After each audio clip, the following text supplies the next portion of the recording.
Martin Scorsese made one of the greatest films ever put on screen.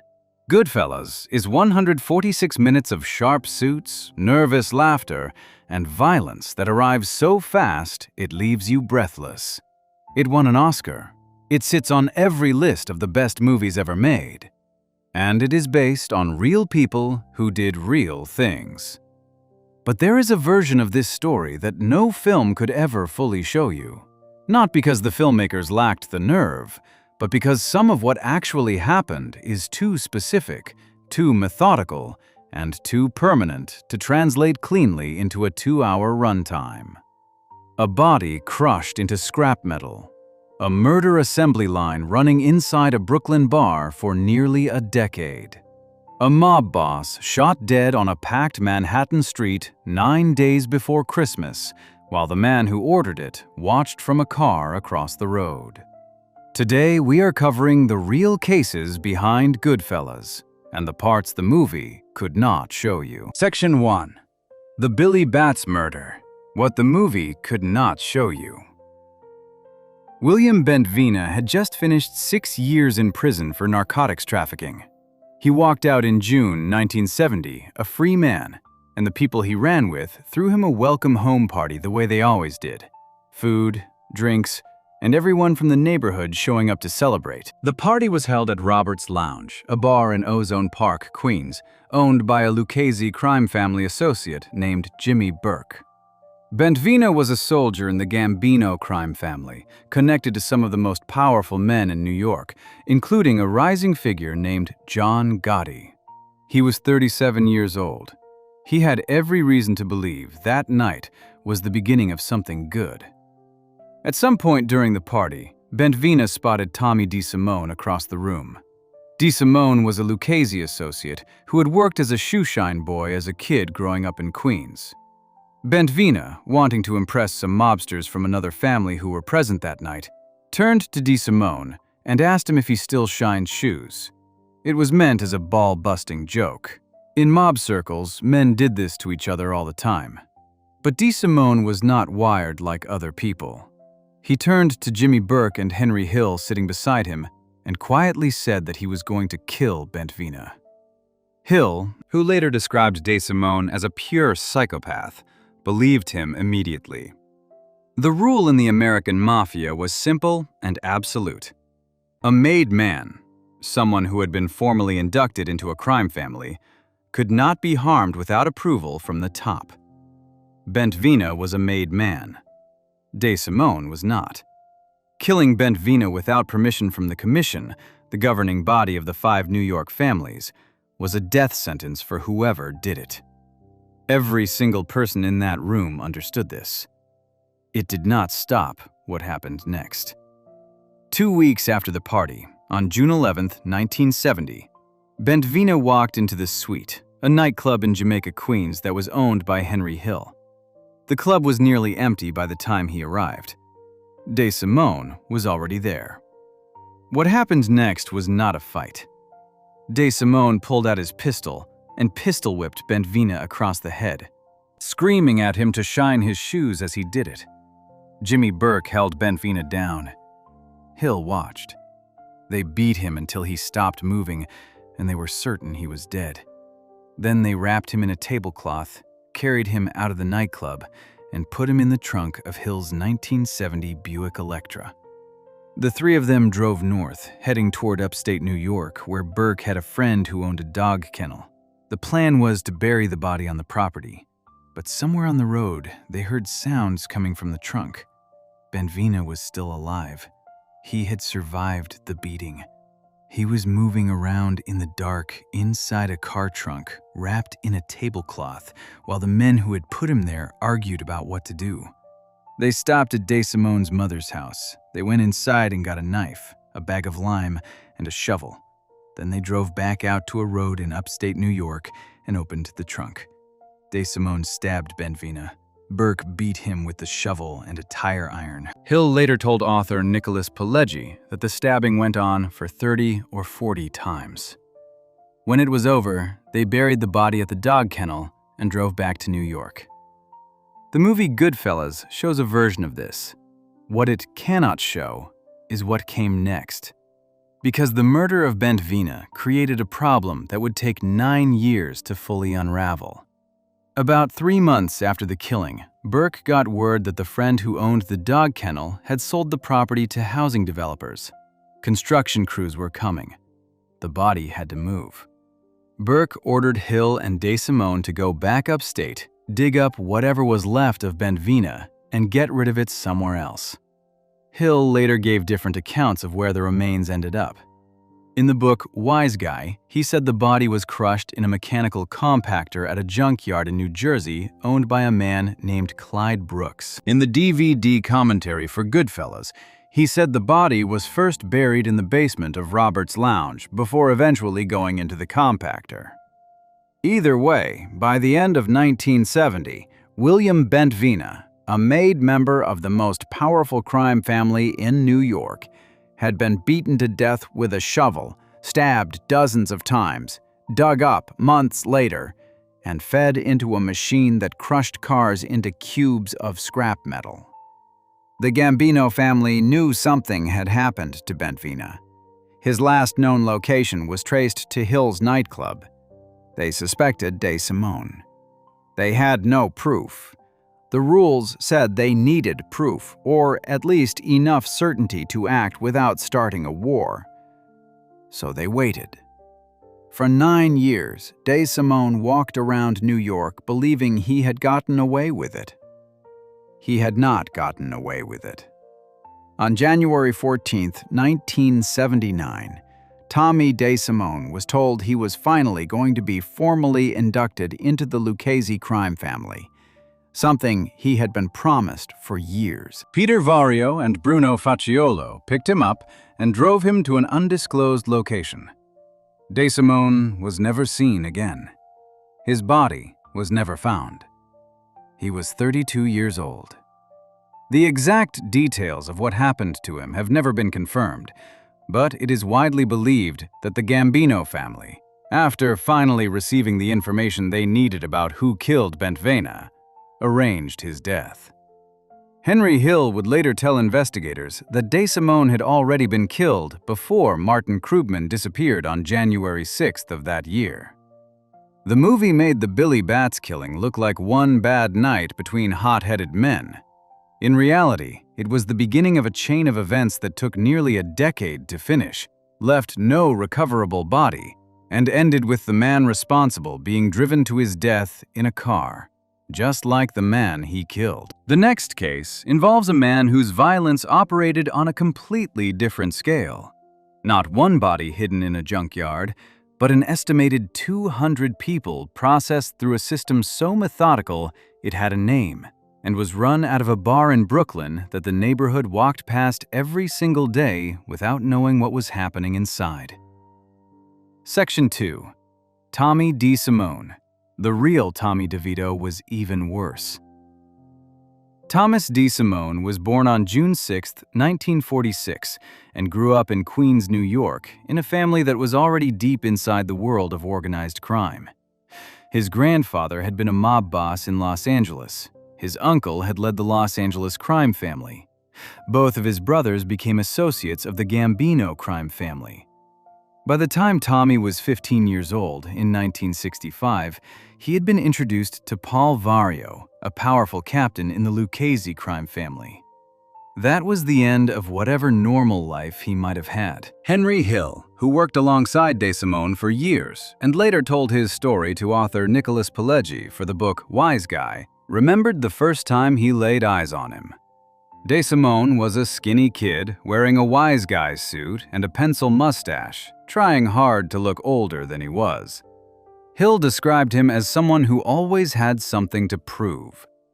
DeSimone had a brother who had cooperated with police, and that fact followed him everywhere. In a world where your family's reputation was attached to your name, having a rat for a brother was a stain that did not wash off. DeSimone spent his entire criminal life trying to erase it. He went to work under Vario, running truck hijackings and fencing stolen goods. He carried his gun in a brown paper bag so he could walk down the street without looking armed. Hill later described what it was like standing next to him. You thought he was bringing you a sandwich, until the moment he was not. That detail tells you everything. DeSimone had normalized violence so completely that the mechanics of it had become invisible. His first murder, according to Hill, happened on March 15, 1968. DeSimone was 17 years old. He and Hill were walking down a street in Queens when DeSimone spotted a man named Howard Goldstein walking toward them. Goldstein was a complete stranger. He had nothing to do with the mob, nothing to do with any dispute. DeSimone turned to Hill and said, "Watch this." He pulled out a .38 caliber pistol, shouted an insult, and shot Goldstein dead on the street. Hill stood there stunned.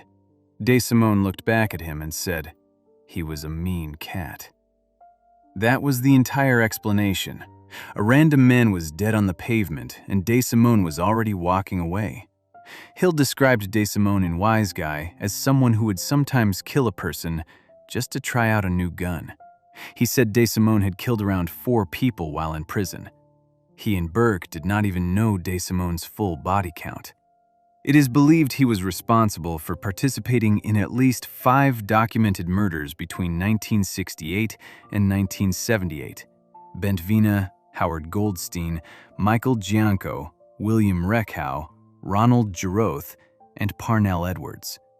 But Hill made clear those were only the ones he knew about personally. The killing of a young bartender named Michael Gianco, known as Spider, shows exactly how DeSimone operated. Gianco was working a late-night card game in the basement of Robert's Lounge in July 1970, serving drinks to DeSimone, Burke, Hill, Anthony Stabile, and Angelo Sepe. At some point during the night, he forgot to bring DeSimone his drink. DeSimone pulled out a gun and shot him in the foot. Vinny Asaro, who was with the Bonanno crew, took Gianco to a neighborhood doctor and got the wound treated. DeSimone had shot a young man who worked for them because he forgot a drink order. A week later, Gianco came back to work wearing a full leg cast. DeSimone started in on him again about his injury. This time, Gianco told DeSimone to go screw himself. The room went quiet. Jimmy Burke, who was a hardened career criminal who had committed murders himself, was actually impressed by the kid's nerve. He gave Gianco some money and started joking with DeSimone, asking him if he was going soft for not retaliating. DeSimone said nothing for a moment. Then, without warning, he pulled out his gun and shot Michael Gianco 3 times in the chest. Hill checked for a pulse. Gianco was dead. DeSimone turned to Burke and asked him if that was good enough. Burke was furious, not because Gianco was dead, but because the killing was pointless and created a problem. He told DeSimone that if he wanted to act like a big wise guy, he could dig the hole himself. DeSimone buried Gianco's body in the cellar of Robert's Lounge alone that night. Hill stated afterward that this was the moment he became truly convinced DeSimone was a total psychopath. Gianco had a sister. Years after the Goodfellas film came out, she called into a radio show where Hill was a guest and asked him where her brother's body was buried. Hill did not have a clear answer. DeSimone also killed Ronald Giroth on December 18, 1974. Giroth was a Gambino associate and a close personal friend of John Gotti. DeSimone had been dating Giroth's sister. When the relationship ended badly and DeSimone had beaten her, Giroth found out and threatened to kill him. DeSimone's response was to go to Giroth's apartment, knock on his door, and when Giroth answered, shoot him between the eyes. This murder, on top of the Billy Batts killing, meant DeSimone had now killed 2 men connected to the same rising figure in the Gambino family. He had done both without permission. He had done both without consequences. For now. On January 14, 1979, DeSimone was told he was finally going to be formally made into the Lucchese family, the one thing he had wanted his entire life. Peter Vario and Bruno Facciolo picked him up and drove him to a location that has never been identified. DeSimone was never seen again. His body was never found. There was no closed casket. There was no burial. He was 32 years old. Joe Pesci won the Academy Award for Best Supporting Actor for playing a version of this man. The movie version was considered one of the most terrifying characters in American cinema history. The real one was worse. Before we move on, if you're enjoying this analysis, please consider subscribing. It helps the channel tremendously. What came next in this story is not about one man who could not control himself. It is about a man who built an entire system around killing, turning it into something that ran like a business out of a bar in Brooklyn, and may have been responsible for as many as 200 deaths before anyone stopped him. Section 3. The Lufthansa heist murders. Everyone had to die. The idea started with a gambling debt. Louis Werner was a cargo agent at Lufthansa Airlines who worked at John F. Kennedy International Airport in Queens, New York. He owed thousands of dollars to a bookmaker named Martin Krugman. Werner knew something that made him valuable. Once a month, Lufthansa flew large amounts of cash from Europe back to the United States. The money was American currency exchanged overseas by U.S. servicemen and tourists, and it came back to JFK in boxes, sitting in the cargo vault overnight until Brinks trucks picked it up the next morning. Werner told Krugman about it. Krugman told Henry Hill. Henry Hill told Jimmy Burke. James Burke was a Lucchese crime family associate who ran a crew out of Robert's Lounge, a bar he owned in Ozone Park, Queens. Burke was not Italian, which meant under Mafia rules, he could never be formally inducted as a made man.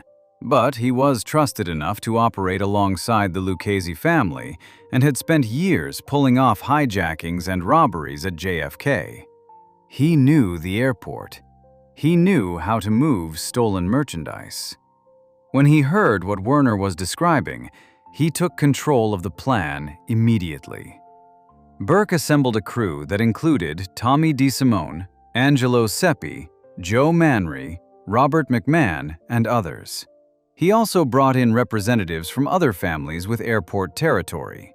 The Bonanno family sent Vincent Asaro.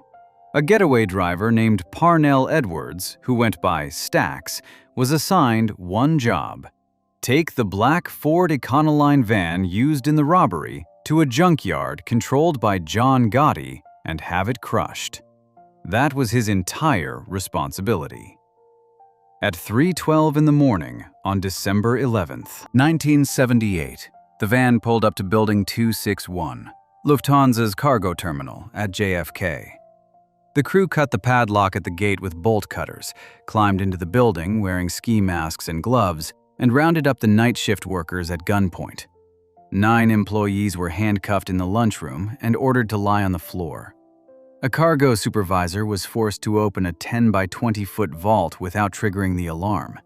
The robbers knew exactly how the double-door safety system worked, which meant Werner had given them detailed instructions in advance. In 64 minutes, the crew loaded 72 cartons of cash and a box of jewelry into the van and drove away. The total taken was $5 million in untraceable cash and $875,000 in jewelry, the largest cash robbery in U.S. history at that time. Then, Stax Edwards got drunk. Instead of driving the van to the junkyard to be crushed, Edwards went to his girlfriend's apartment in the Canarsie neighborhood of Brooklyn and spent the night doing cocaine. 2 days later, a patrol officer spotted the van parked in front of a fire hydrant and called it in. The plates came back stolen. Fingerprints were lifted from inside. The FBI had the van within 48 hours, and within 3 days, they had identified Burke's crew as the likely perpetrators. Burke found out and made a decision. He was not going to share the money with everyone. He was not going to risk anyone talking. He was going to kill every person who could connect him to what happened at JFK. On December 18, 1978, 1 week after the robbery, Tommy DeSimone and Angelo Seppi went to Stax Edwards' apartment. They shot him 5 times in the head. Edwards was the first. Martin Krugman, the bookmaker who had brought Werner's tip to Hill in the first place, disappeared on January 6, 1979. He had been loudly demanding his cut of the money, which Burke interpreted as a threat. Hill later said Burke and Seppi killed Krugman and dismembered his body. His remains were never found. Richard Eaton had been given $250,000 by Burke to launder through a bar in Fort Lauderdale, Florida. Eaton stole it instead. On January 17, 1979, his body was found by children playing in a garbage-filled lot in Brooklyn, bound, gagged, and frozen solid in the back of an abandoned refrigerated meat truck. Jimmy Burke was eventually convicted of this murder specifically and sentenced to life in prison. Teresa Ferrara was 26 years old. She'd been Tommy DeSimone's girlfriend and was suspected of helping skim money from the laundering operation in Florida. She was also, unknown to most of the crew at the time, an FBI informant. On February 10, 1979, she got a phone call at her beauty salon in Belmore, Long Island. She told her 19-year-old niece that she had a chance to make $10,000 and to come looking for her at a nearby diner if she was not back in 15 minutes. She left behind her purse, her keys, and her mink coat. On May 18, 1979, a dismembered female torso was found floating in the waters off Barnegat Inlet near Toms River, New Jersey. It was identified as Ferrara. Louis Cafora had been ordered by Burke not to make any flashy purchases after the robbery. In March 1979, Cafora bought his wife Joanna a custom pink Cadillac. Fearing he was about to become an FBI informant, Cafora had reached out to authorities. Before he could talk, both Louis and Joanna Cafora vanished. Henry Hill later claimed the couple was killed and compacted inside their car at an auto wreck yard. Neither the bodies nor the car were ever found. On May 15, 1979, the bodies of Joe Manry and Robert McMahon, 2 of the men who had actually entered the terminal the night of the heist, were found shot execution-style inside a parked car in a New York parking garage. On June 13, 1979, Paolo Licastri, the Gambino family's representative to the robbery, was found shot multiple times on Flatlands Avenue in Brooklyn. By the summer of 1979, 7 months after the robbery, Burke had either carried out or ordered the deaths of at least 9 people connected to the heist. Henry Hill later described Burke's logic plainly. Rather than pay everyone $400,000 or $500,000 each, it was easier to put a bullet in their head. Only one man was ever convicted for the robbery itself. Louis Werner, the inside man who had started it all with a gambling debt, was sentenced to 15 years in prison in 1979. Almost none of the $5.875 million was ever recovered. Burke died of cancer in prison on April 13, 1996, never having been charged for the heist. The movie Goodfellas shows the bodies piling up as a montage set to music. In reality, each one of those deaths had its own specific details. A frozen body found by children, a torso washing ashore without a head, a married couple crushed into scrap metal along with their car. What happened next in this story moves from one man eliminating people who knew too much to a whole crew inside a Brooklyn bar that had turned murder into an industrial process. So methodical and systematic that investigators would later call it the most violent crew ever prosecuted in federal court. Section 4. The Gemini Method. A murder assembly line. Inside a Brooklyn bar, Roy DeMeo was born on September 7, 1940, in the Flatlands neighborhood of Brooklyn, New York. His father drove a laundry delivery truck. His mother was a housewife. He graduated from James Madison High School and went to work at a local supermarket. where he learned how to cut and break down animal carcasses in the butcher section. That job would turn out to be the most relevant training of his life. DeSimone began running small loan sharking operations as a teenager and came to the attention of Anthony Gotti, a powerful captain in the Gambino crime family. Gotti brought DeSimone into the Gambino orbit, and DeSimone proved himself useful. He was smart, he could generate money, and unlike most people, he had no apparent limit when it came to violence. By the early 1970s, he had assembled his own crew, operating out of a bar on Flatlands Avenue in the Canarsie neighborhood of Brooklyn. The bar was called the Gemini Lounge. DeSimone owned a silent interest in it. His crew used it as their headquarters, and the two young men at the center of the operation, Joseph Testa and Anthony Center, became known among the crew as the Gemini twins. The lounge had a side entrance that led through to a back apartment rented by a crew member named Joseph Guglielmo, whose nickname was Dracula. The apartment was where the crew gathered, where they planned, and where they killed.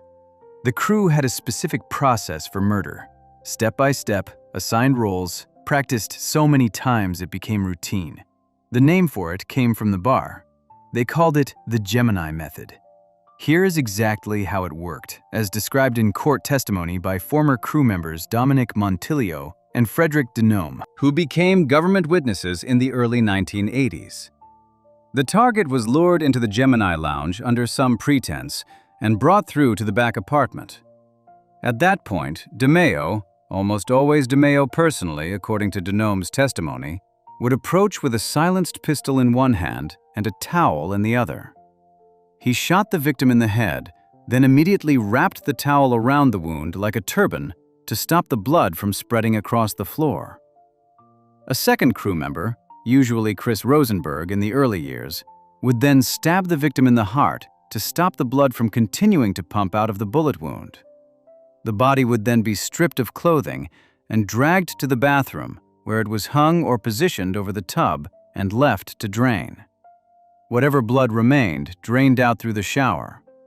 When the body was empty, it was laid out on a plastic swimming pool liner spread across the living room floor. The crew, some of them wearing only underwear to keep their own clothes clean, would then dismember the body using knives, saws, and other tools kept in the apartment specifically for this purpose.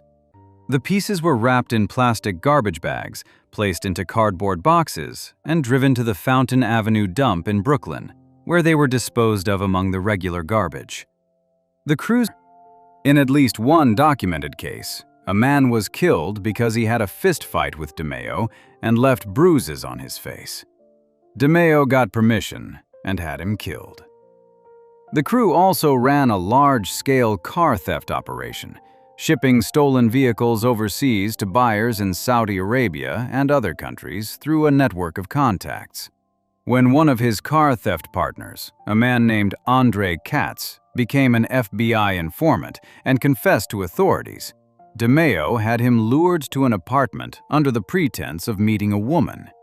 Katz was killed at the scene, and the crew then took him to the meat department of a local supermarket, where they stabbed him in the heart and decapitated him. The location was not chosen by accident. The supermarket environment made disposal easier for people who already thought in terms of butchering. The killings were not always contained to the Gemini Lounge.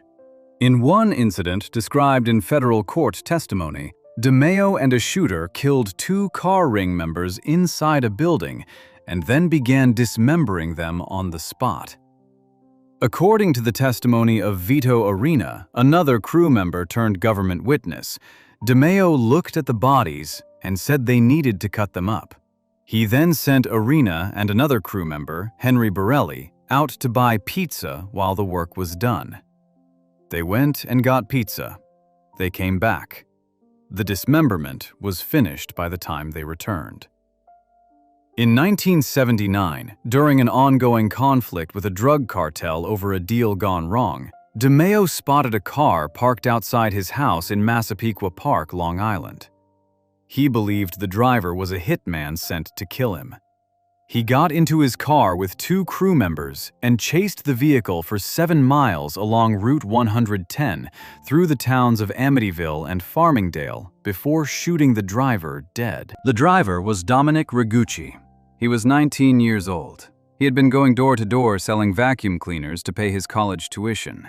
According to DeMeo's son, Albert, who wrote about his father in a 2002 memoir, DeMeo broke down crying when he found out the truth and did not eat for several days. By 1982, the FBI had connected an enormous number of missing persons and murder victims to the Gemini lounge. Crew members began flipping. Paul Castellano, the boss of the Gambino family, concluded that DeMeo had become too dangerous to leave alive. On January 10, 1983, DeMeo was killed by members of his own crew on Castellano's orders. His body was placed in the trunk of his 1983 Cadillac and left in a parking lot in Brooklyn. The car sat there long enough in the cold that the body froze. The Gemini Lounge, where an estimated 200 people had been processed and disposed of, later became a storefront church. In 1989, the surviving core crew members, Anthony Center and Joseph Testa, were convicted of participating in 11 murders and sentenced to life in prison plus 20 years each. The prosecutor at sentencing, William Mack Jr., stated on the record that the DeMeo crew was the most violent crew ever prosecuted in federal court, as far as he knew, and that DeMeo had engaged in wholesale slaughter. Roy DeMeo ran a murder operation inside a neighborhood bar for nearly a decade, and the people who walked past the Gemini Lounge on Flatlands Avenue every day had no idea what was happening on the other side of that side door. Before we move on, if you're enjoying this analysis, please consider subscribing. It helps the channel tremendously. The next case moves from a bar in Brooklyn to a steakhouse in Midtown Manhattan, where the boss of the most powerful crime family in New York was shot dead on a busy street in front of dozens of witnesses, and the man who ordered it sat in a car across the road and watched it happen. Section 5. Roy DeMeo's own death. The monster gets eaten. Paul Castellano was born on June 26, 1915, in Bensonhurst, Brooklyn. His father was a butcher and an early member of what would become the Gambino crime family. Castellano left school after the 8th grade and spent his adult life working his way through the ranks of organized crime, becoming known not as a street tough, but as a businessman. When Carlo Gambino, his first cousin and also his brother-in-law after Gambino married Castellano's sister in 1932, died of natural causes in October 1976, he appointed Castellano to succeed him as boss of the Gambino family. Many inside the family expected the position to go to Aniello Della Croce, the underboss, who was more respected on the street level. Castellano got it anyway. From the beginning, the men beneath Castellano had problems with him. He operated from a large mansion on Tot Hill in Staten Island, rather than mixing with his crews on the street. He took a disproportionate cut of the money generated by his captains. He had little personal relationship with many of the men who worked for him. He banned drug dealing across the family under threat of death, while his own captains knew he was quietly connected to certain drug operations himself.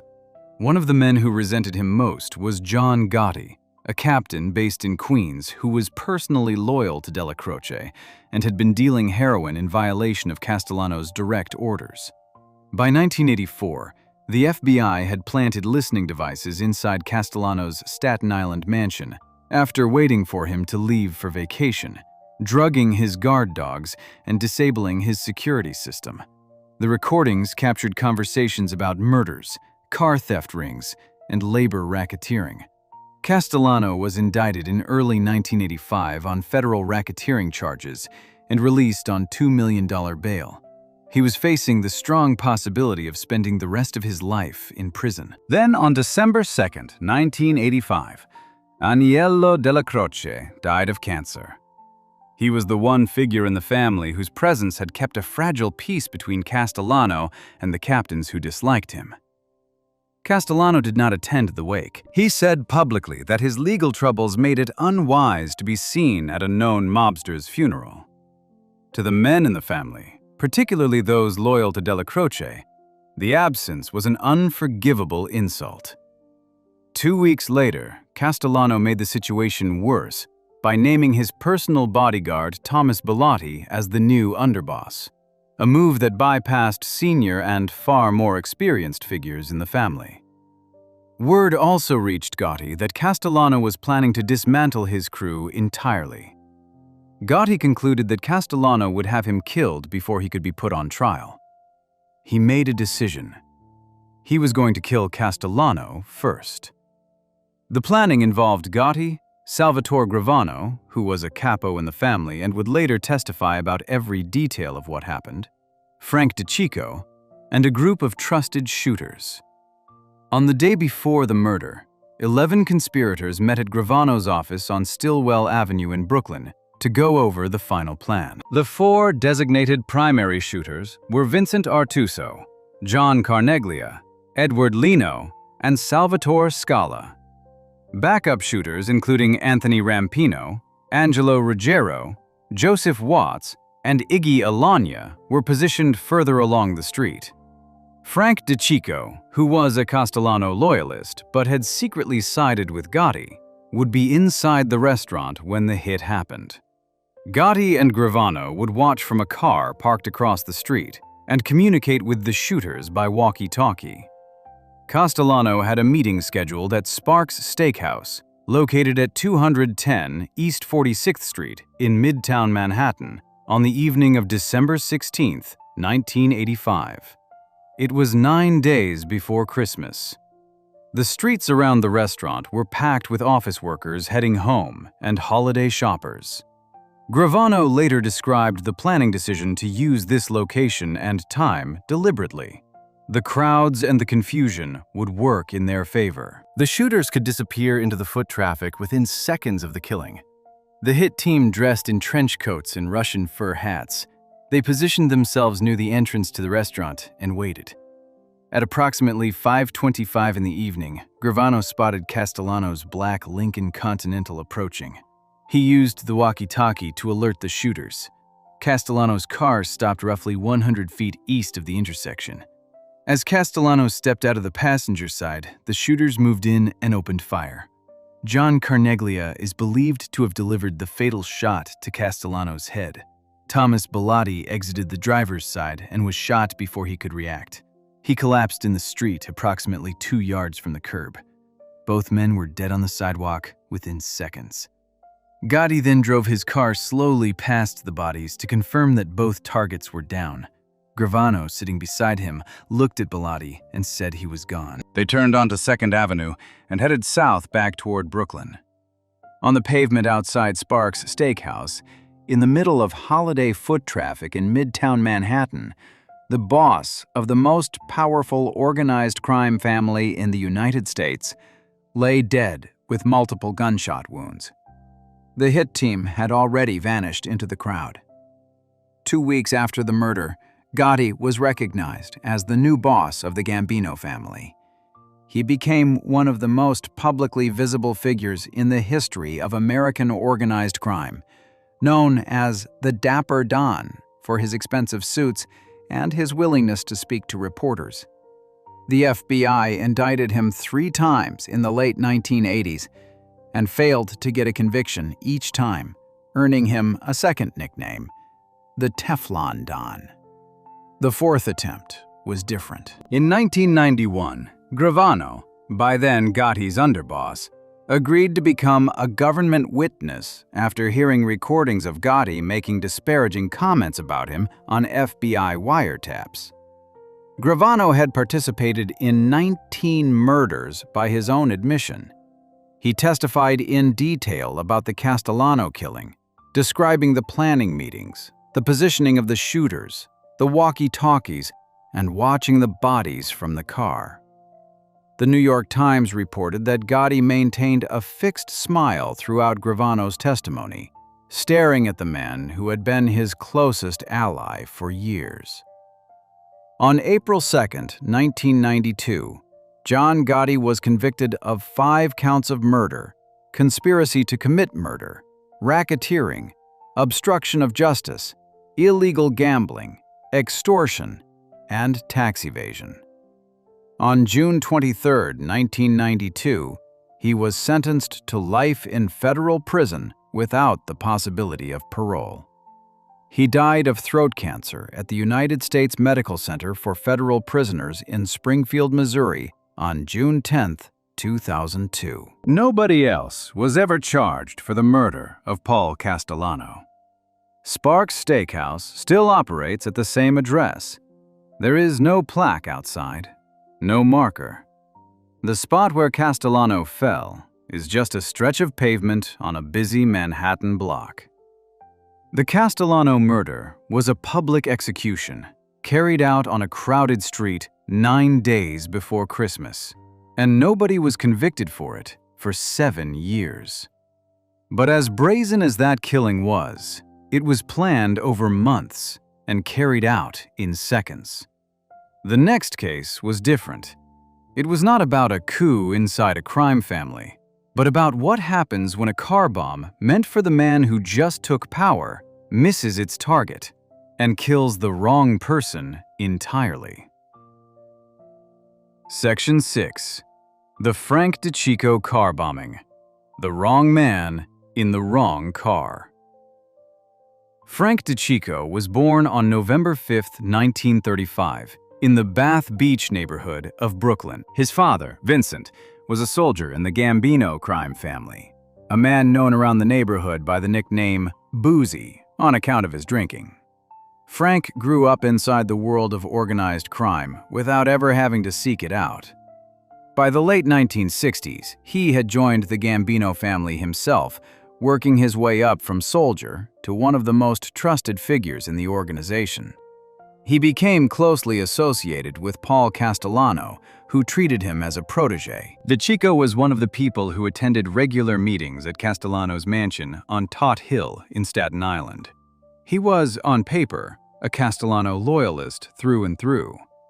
What Castellano never knew was that by late 1985, DeCicco had secretly switched sides. He was one of the key figures who helped John Gotti plan the December 16, 1985 murder of Castellano outside Sparks Steakhouse. DeCicco was actually inside the restaurant when the shooting happened, attending the meeting Castellano had arranged, which is what gave Gotti's crew the inside knowledge of exactly when and where Castellano would arrive. After the killing, Gotti named DeCicco as his underboss. DeCicco had gone from Castellano's trusted man to his killer's right hand in a matter of weeks. The problem was that killing a boss without permission from the Mafia Commission, the governing body made up of the heads of the 5 New York families, was one of the most serious violations in the American Mafia. Vincent Gigante, the boss of the Genovese family and a close ally of Castellano, was furious.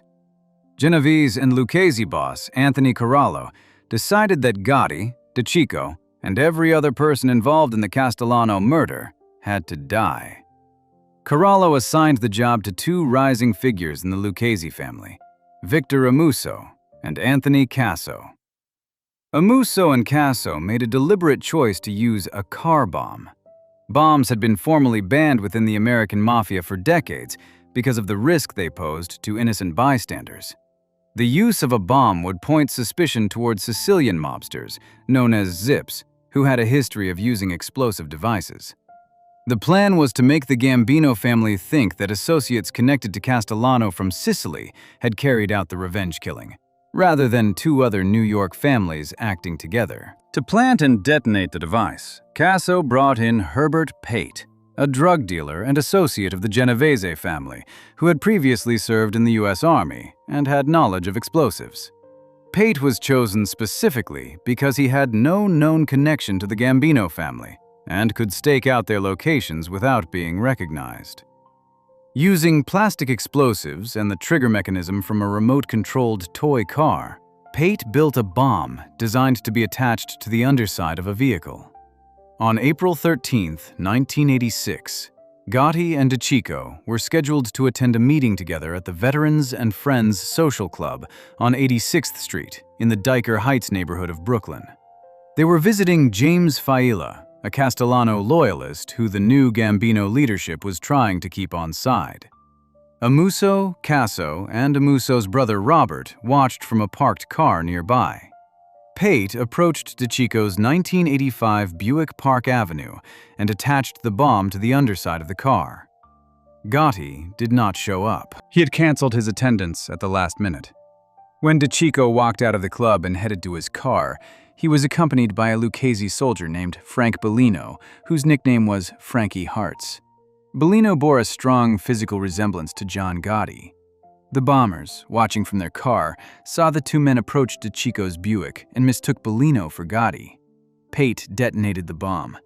The explosion destroyed the car and blew DeCicco apart. Salvatore Gravano, who was nearby when it happened, later described what he saw when he reached DeCicco's body. One of DeCicco's legs was detached. One of his arms was off. Gravano put his hand under DeCicco to pull him away from the burning car, and his hand went straight through the body. The force of the blast had removed virtually all of the fluid from DeCicco's body. He was wearing a white shirt, Gravano said, and there was not a drop of blood on it. Frank DeCicco, 50 years old, died at the scene. Frank Bellino survived, but lost several of his toes in the blast. John Gotti was not there. He never faced any physical consequence for the Castellano murder. The bomb killed the man who had made that murder possible and missed the man who had ordered it entirely. The Gambino family's suspicion initially fell on the Sicilian mob, exactly as Amuso and Casso had intended. The Diocese of Brooklyn denied DeCicco a church funeral mass. Gotti instructed every made man and associate in the Gambino family to attend the wake, which was held over 2 days at a funeral home near the bombing site. DeCicco had helped remove a boss from power and spent exactly 4 months as underboss before a bomb that was meant for someone else ended his life in a Brooklyn parking lot.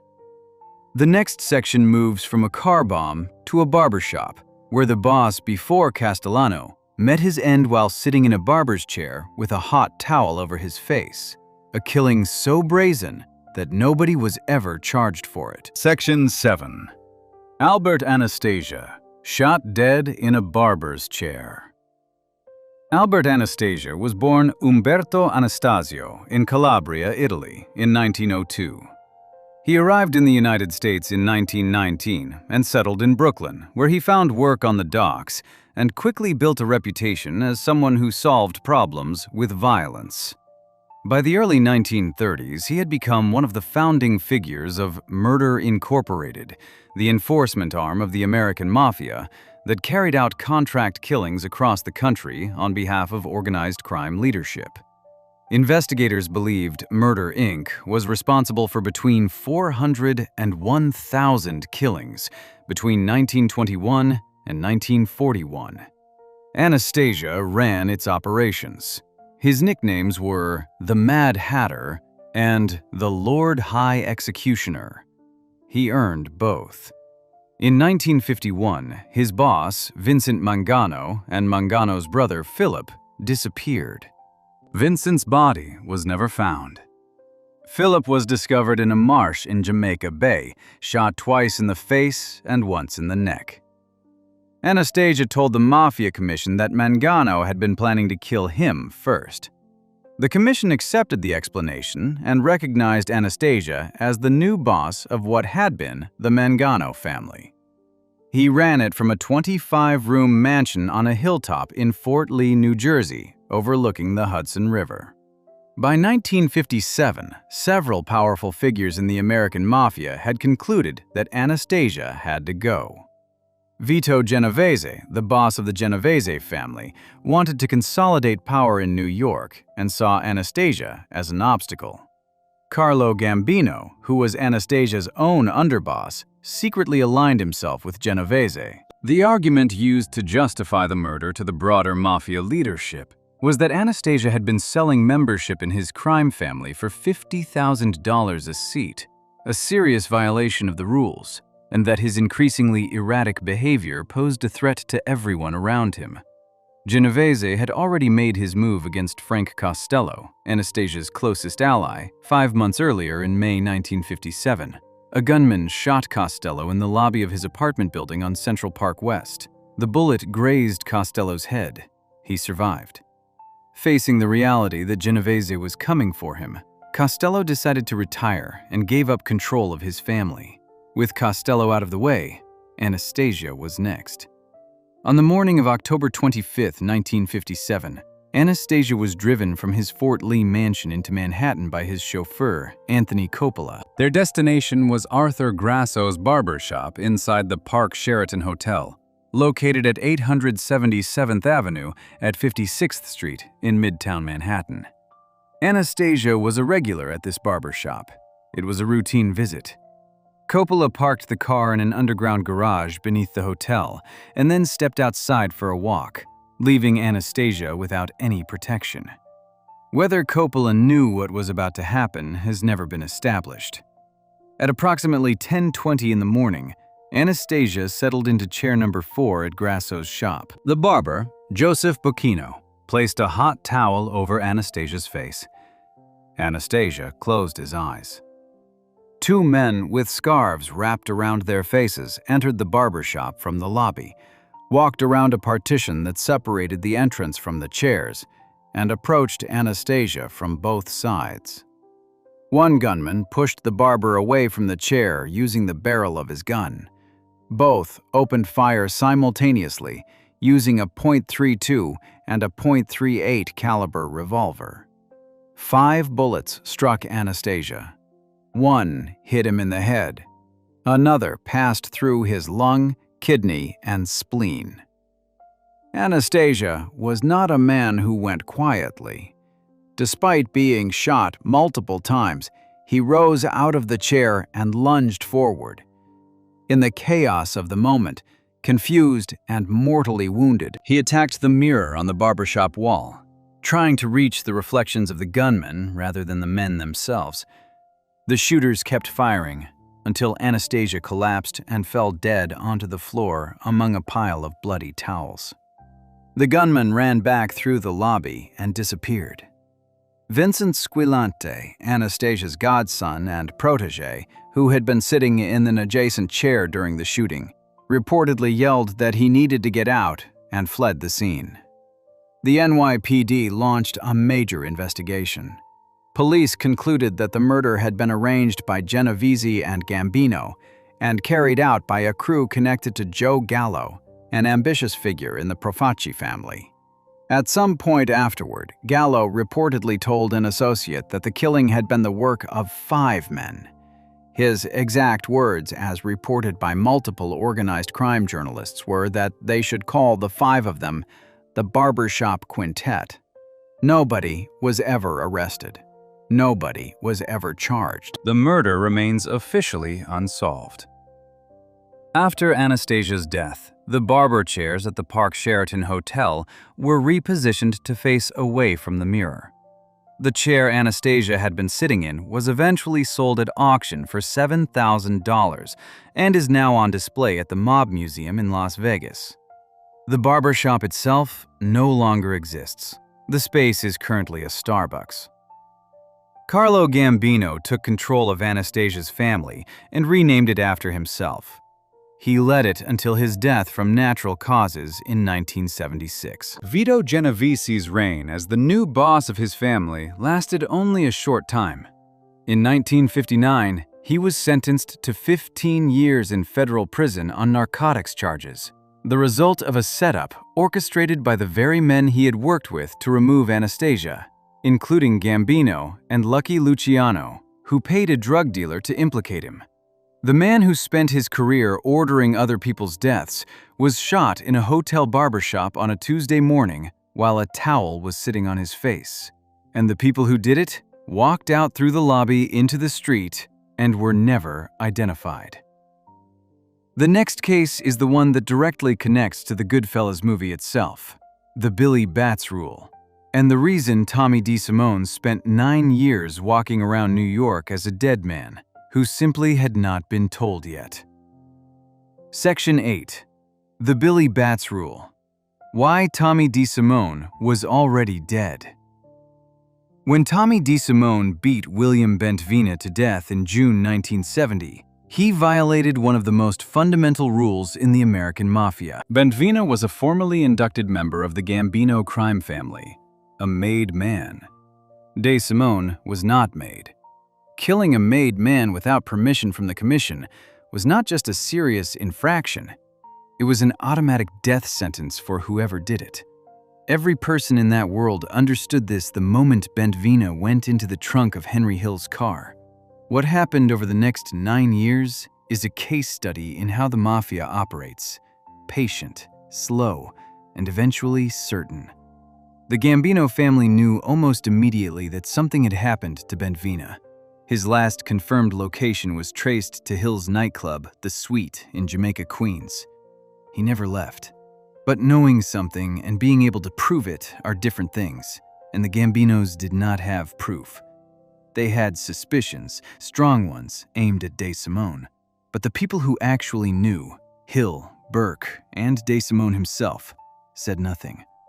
Paul Vario, the Lucchese captain who ran their crew, knew what had happened. He kept quiet too, partly because Jimmy Burke was his biggest earner, and Burke was tightly connected to DeSimone. For 9 years, DeSimone operated in New York as if nothing had occurred. Then he made the situation worse. On December 18, 1974, DeSimone killed Ronald Giroth, who went by the nickname Foxy. Giroth was a close personal associate of John Gotti, then a captain in the Gambino family, operating out of the Bergen Hunt and Fish Club in Ozone Park, Queens. The background was personal. DeSimone had been dating Giroth's sister and had beaten her. Giroth found out and threatened to kill DeSimone in response. When word of the threat reached DeSimone, he went to Giroth's apartment, knocked on the door, and when Giroth answered and punched him in the face, DeSimone shot him 3 times at point-blank range with a .38 caliber revolver. Giroth was not a made man, but he was connected to Gotti and considered by the Gotti family to be close enough to them that his loss was personal. DeSimone had now killed 2 people tied to the same powerful faction within the Gambino family. Throughout this period, DeSimone had been promised that he would eventually be formally inducted into the Lucchese family as a made man himself. The ceremony kept getting delayed. In hindsight, those delays were not administrative.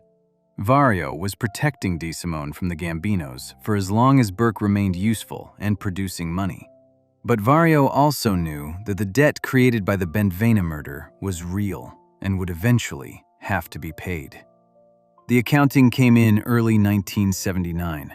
While Hill and Burke were in Florida dealing with a drug situation, DeSimone remained in New York. According to Hill's account in Wise Guy, DeSimone was told in late December 1978 or early January 1979 that his induction into the Lucchese family was finally going to happen.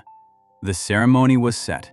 He dressed in his best clothes and said goodbye to his mother before getting into a car driven by Peter Vario, Paul Vario's son, and Bruno Facciolo, who had told DeSimone they would take him to the location where he would be made.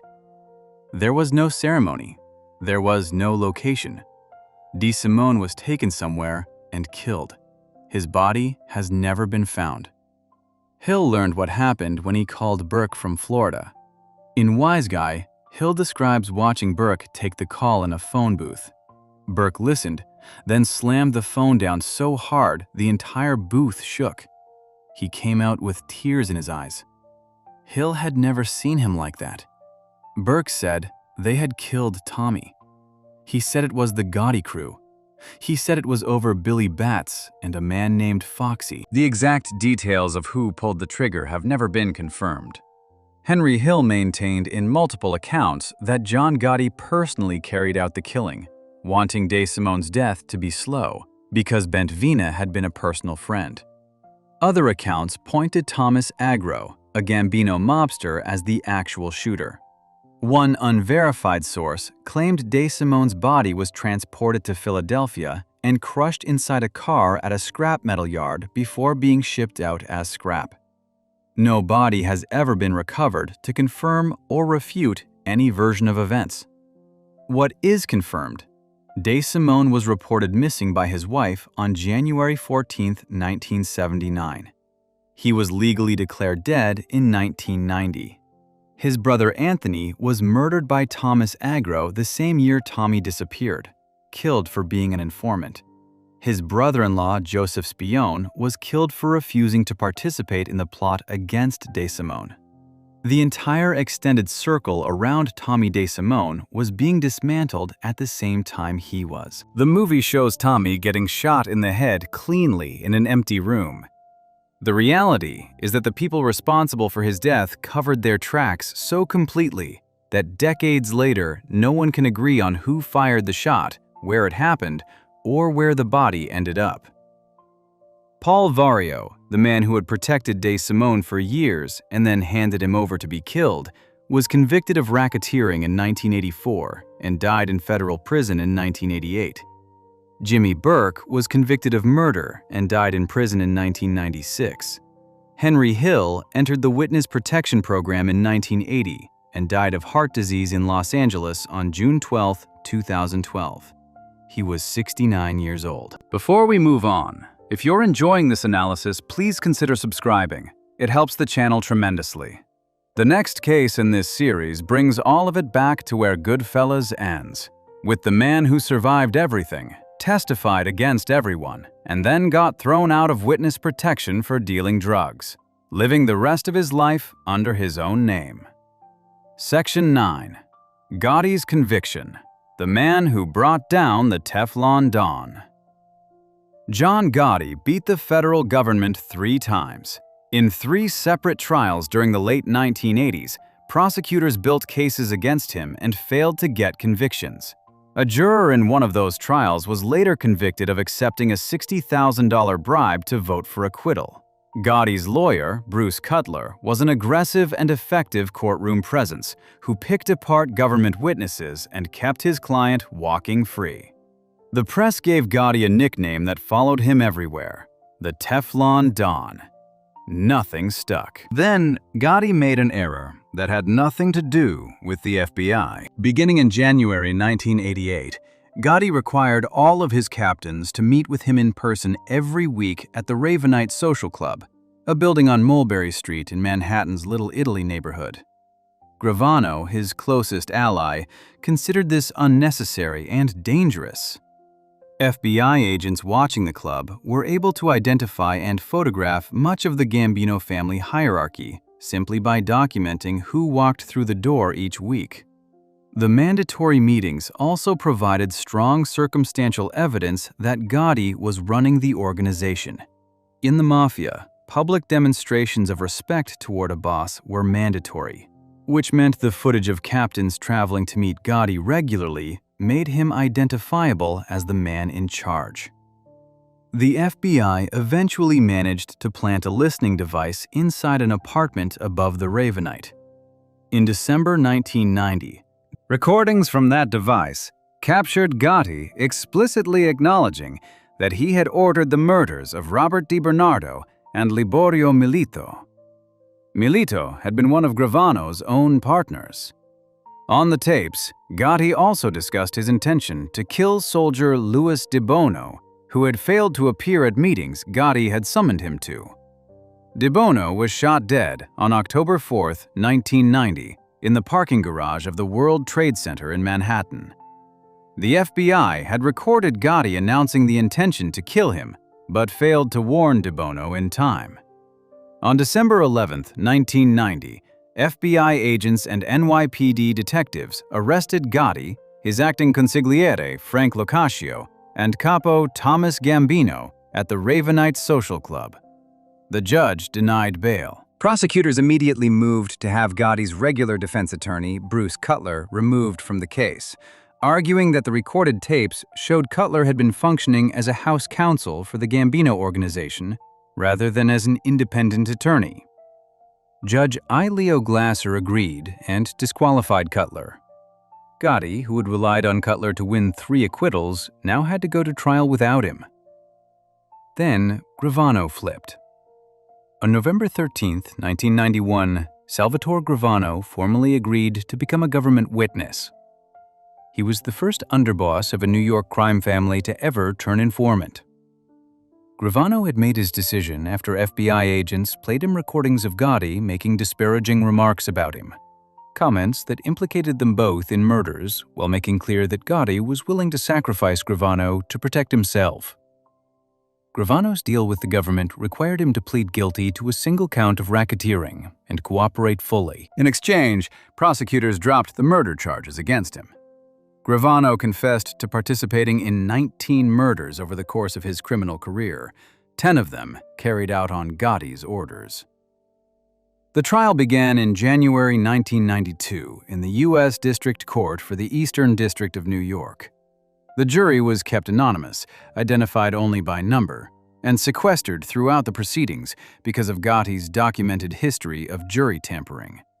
Prosecutors Andrew Maloney and John Gleason opened by playing recorded conversations from the Ravenite apartment bug. The tapes captured Gotti's voice discussing murders, running the organization, and expressing his intentions toward people he viewed as problems. Gravano took the stand on March 2nd and testified for 9 days. He described in precise detail the conspiracy to murder Paul Castellano, the planning meetings, the positioning of the hit team outside Sparks' steakhouse, the walkie-talkies, and watching the bodies from the car alongside Gotti. He described how Gotti drove slowly past the fallen men before turning south back toward Brooklyn. Defense attorneys cross-examined Gravano aggressively and called him a liar seeking leniency. They could not shake him. Gotti called Gravano a junkie from across the courtroom. It did not help. On April 2, 1992, after deliberating for 13 hours, the jury found Gotti guilty on all 13 counts of the indictment. The FBI's assistant director in New York, James Fox, made a statement to reporters. "The Don is covered with Velcro, and every charge stuck." On June 23, 1992, Judge Glasser sentenced Gotti to life in federal prison without the possibility of parole and a $250,000 fine. Gotti's supporters outside the Brooklyn courthouse responded by fighting with police and overturning cars in the street. 7 people were arrested on felony riot charges. Gotti was transferred to the United States Penitentiary in Marion, Illinois, where he was held in a special housing unit. He developed head and neck cancer while incarcerated. On June 10, 2002, he died at the United States Medical Center for Federal Prisoners in Springfield, Missouri. He was 61 years old. Gravano received a 5-year sentence in 1994. Since he had already served 4 years awaiting trial and cooperating with prosecutors, he served less than 1 additional year before release. He entered the Federal Witness Protection Program and relocated to Arizona. In 1995, he left the program. In 2000, Gravano, along with his wife, son, and daughter, was arrested for running an ecstasy trafficking operation that prosecutors said was generating roughly $500,000 a week. He pleaded guilty to drug trafficking charges in 2001 and was sentenced to 20 years across 2 separate state and federal cases. He was released in 2017. The man who admitted to 19 murders served 5 years for all of them combined. The families of those 19 people had no say in that calculation. Anthony Casso, the Lucchese underboss who planted the car bomb that killed Frank DeCicco by mistake, also became a government witness. He confessed to participating in at least 36 murders personally and ordering approximately 100 more. He was sentenced to 455 years in federal prison. He died of COVID-19 on December 14, 2020, while incarcerated at a federal medical center in Springfield, Missouri, the same city where Gotti had died 18 years before him. Section 10. Henry Hill, the man the mob never killed. Henry Hill was born on June 11, 1943, in Brooklyn, New York. His father was Irish-American, and his mother was Sicilian. That combination meant he could never be formally inducted into the Italian-American Mafia, regardless of what he did or how much money he made. The rule required full Italian heritage. Hill grew up in a neighborhood dominated by the Lucchese crime family and began running errands for the local crew at age 12. By his teenage years, he was already operating inside one of the most powerful organized crime organizations in New York, despite being unable to ever become a made member of it. For the next 25 years, Hill worked as a full associate of the Lucchese family under Captain Paul Vario, operating alongside Jimmy Burke and Tommy DeSimone. He participated in truck hijackings, extortion, gambling operations, and multiple robberies, including the 1978 Lufthansa heist. He also dealt drugs, which Vario explicitly forbade. Hill dealt them anyway. By 1980, he was a cocaine addict, with federal narcotics charges closing in on him and the growing awareness that Jimmy Burke was eliminating everyone connected to the Lufthansa robbery. Hill had every reason to believe he was next. On May 22, 1980, Hill was arrested in Nassau County, New York, on narcotics trafficking charges. He made his decision quickly. He agreed to become an FBI informant in exchange for protection and a deal on the charges. He entered the Federal Witness Protection Program with his wife Karen and their 2 children. The government gave him a new identity. His name became Martin Lewis. The family relocated 10 times across multiple states, living in places including Omaha, Nebraska, Independence, Kentucky, and Redmond, Washington. Hill's testimony was central to the convictions of Paul Vario and Jimmy Burke. It resulted in a total of 50 convictions of people connected to the Lucchese crime family and their operations. Vario was convicted of racketeering and died in federal prison in 1988. Burke was convicted of murder and a separate basketball point-shaving conspiracy and died in prison in 1996. Hill had given the government enough material to dismantle the crew he had spent his adult life working inside. While in witness protection, Hill could not stop talking. He spoke to journalist Nicholas Pileggi, who was writing the book that would become Wise Guy, published in 1986. That book became the basis for Martin Scorsese's 1990 film, Goodfellas, in which Ray Liotta played Hill. Hill later told a British newspaper that he considered the film to be approximately 95% accurate. He coached Robert De Niro on how to play Jimmy Burke, with De Niro calling him 5 or 6 times a day during filming to ask how Burke would hold a cigarette or a shot glass. Hill also taught De Niro the correct technique for pistol whipping a person. The Witness Protection Program expelled Hill in 1987 after he was convicted of cocaine trafficking in a federal court in Seattle.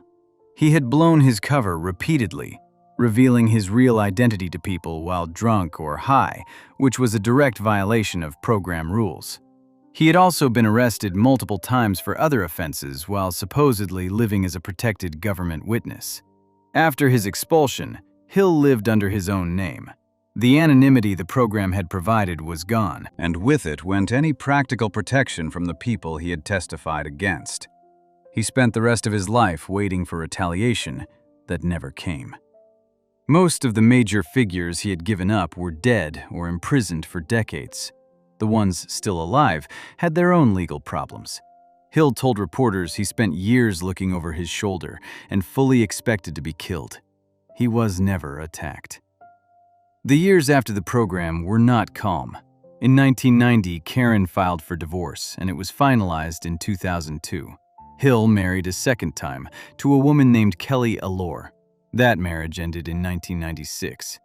He was arrested in Nebraska in 2004 after leaving luggage containing drug paraphernalia at an airport.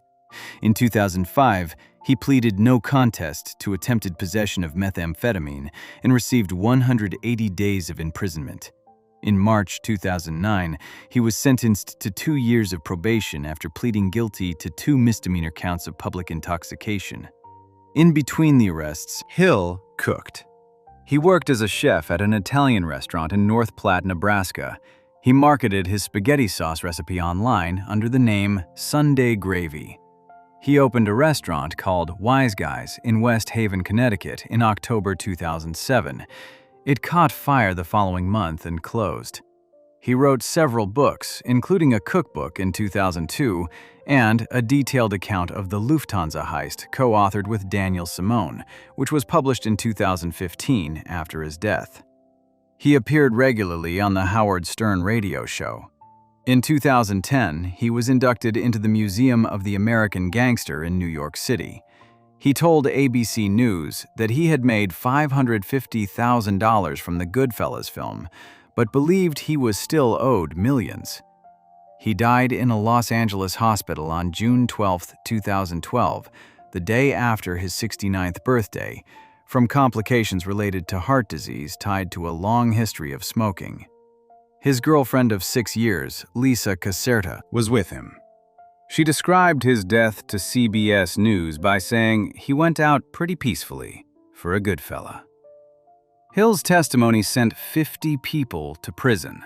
The people whose lives he destroyed in the process, the victims of the crimes he participated in, the families of the men Burke killed after the Lufthansa heist, the families of people killed by the crew he worked inside for 25 years, had no deal with the government and received no protection from it. Hill spent his final years appearing on radio shows and selling pasta sauce under his own name in public, living in Los Angeles. If you enjoyed this breakdown, make sure to subscribe. Thanks for watching, and I'll see you in the next one.